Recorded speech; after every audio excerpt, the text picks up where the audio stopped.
Kaisen का writer बस हमारा काट रहा है और ये चीज प्रूव करने के लिए मैं आपके लिए अल्टीमेट थ्योरी विद प्रूफ लेकर आया हूँ जो कि आप खुद सुनकर बोलने वाले हो। हाँ भाई, गोजो भी रियली जिंदा है। इन थ्योरीज को अच्छे से जानने के लिए मैं बार बार आपको सीरीज में आगे पीछे लेकर जाने वाला हूँ, तो वीडियो में साथ बने रहना। फर्स्ट ऑफ ऑल, याद है सीजन 1 में यूजी इटाडोरी की फर्स्ट डेथ, उस वक्त जब उसका बॉडी लिटरली हार्टलेस हो गया, जब सुकुना यूजी की बॉडी से उसका दिल ही निकाल चुका था। इसके बावजूद भी यूजी ने सुकुना की हेल्प से कम बैक किया। यहाँ पर अगर मैं थोड़ा सा ज्ञान दूं तो सुकुना ने एक्चुअल में जब यूजी का हार्ट रिप आउट किया तो उसने यूजी की सोल अपनी इननेट डोमेन में संभाल ली थी और कुछ टाइम बाद रिवर्स कर्स टेक्निक की मदद से यूजी के हार्ट को रिपेयर करके उसकी सोल वापस उसके बॉडी में डाल दी थी।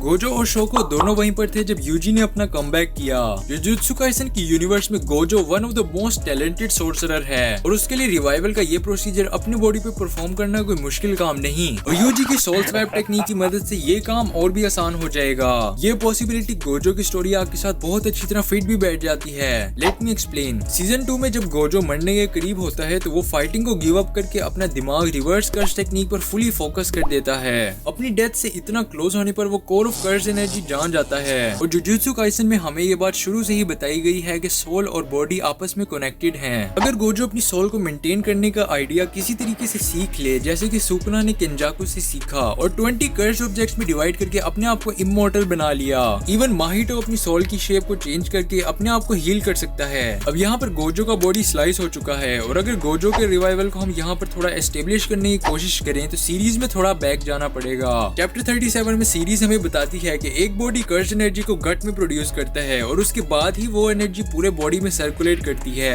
अपने आप को हील करने के लिए रिवर्स कर्स टेक्निक की मदद से नेगेटिव एनर्जी को पॉजिटिव एनर्जी में कन्वर्ट किया जाता है और मांगा में ये भी एक्सप्लेन किया गया है कि बेशक कर्स एनर्जी गट में ही जनरेट होती है बट उस एनर्जी को बॉडी में सर्कुलेट करवाना और मास्टर करना ये सारा प्रोसीजर ब्रेन ही करता है। और गोजो का ब्रेन इतना एफिशिएंट है कि वो हर वक्त 24/7 रिवर्स कर्स टेक्निक यूज करके पॉजिटिव एनर्जी प्रोड्यूस करता रहता है। इसलिए तो गोजो का बॉडी सुकुना की डोमेन एक्सपेंशन के अंदर एक सेकंड में 100 स्लैशेस होने के बावजूद स्टिल इंटैक्ट था और यहाँ पर हम लोग देख सकते हैं कि गोजो का हेड स्टिल उसके अपर हाफ से जुड़ा हुआ है। गोजो अपने माइंड में स्टोर हुई पॉजिटिव एनर्जी से लोअर हाफ बॉडी को हील कर सकता है, लेकिन क्या गोजो सुकुना के स्पेस टाइम फैब्रिक के अंदर रहते हुए अपने आप को हील कर पाएगा? इसके लिए चैप्टर 234 में जाना पड़ेगा। जब माहोरागा ने फर्स्ट टाइम सुकुना वाली क्लीव अडॉप्ट करके गोजो का आर्म को स्लाइस किया तो गोजो ने कुछ ही टाइम बाद रिवर्स कर्स टेक्निक से अपने आर्म को रिप्रोड्यूस कर लिया।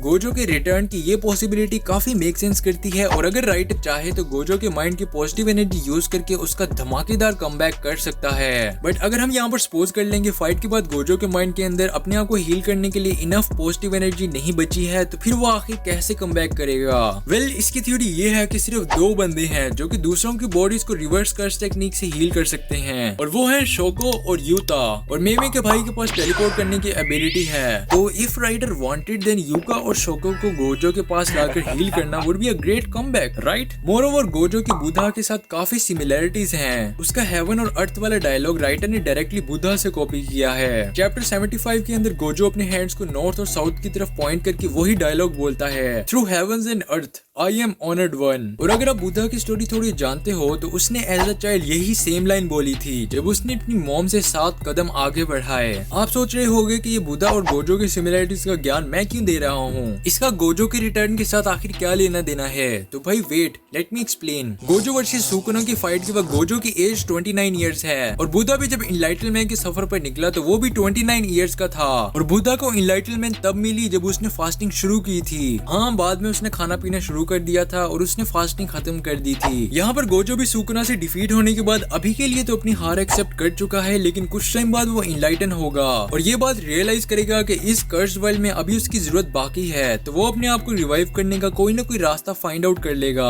और प्रूफ चाहिए तो भाई उसका नेम सातोरो वर्ड सातोरी से निकला है जिसका लिटरली मतलब है अवेकनिंग। गोजो के कैरेक्टर की ग्रीक मिथोलॉजी और हिंदुइज्म के साथ भी काफी सिमिलरिटीज निकल रही हैं और वहाँ से और भी काफी पॉसिबिलिटीज बन सकती हैं, बट वो वीडियो को खींचने वाली बात होगी। और थ्योरीज का क्या, वो तो बंदा जितनी मर्जी बनाकर वीडियो को लंबा कर सकता है, बट मैं आप लोगों का टाइम वेस्ट नहीं करना चाहता। फाइनली अब राइटर पर डिपेंड करता है कि वो गोजो की कमबैक को आखिर कैसे प्लान करता है। अगर वीडियो पसंद आए तो चैनल को सब्सक्राइब करो।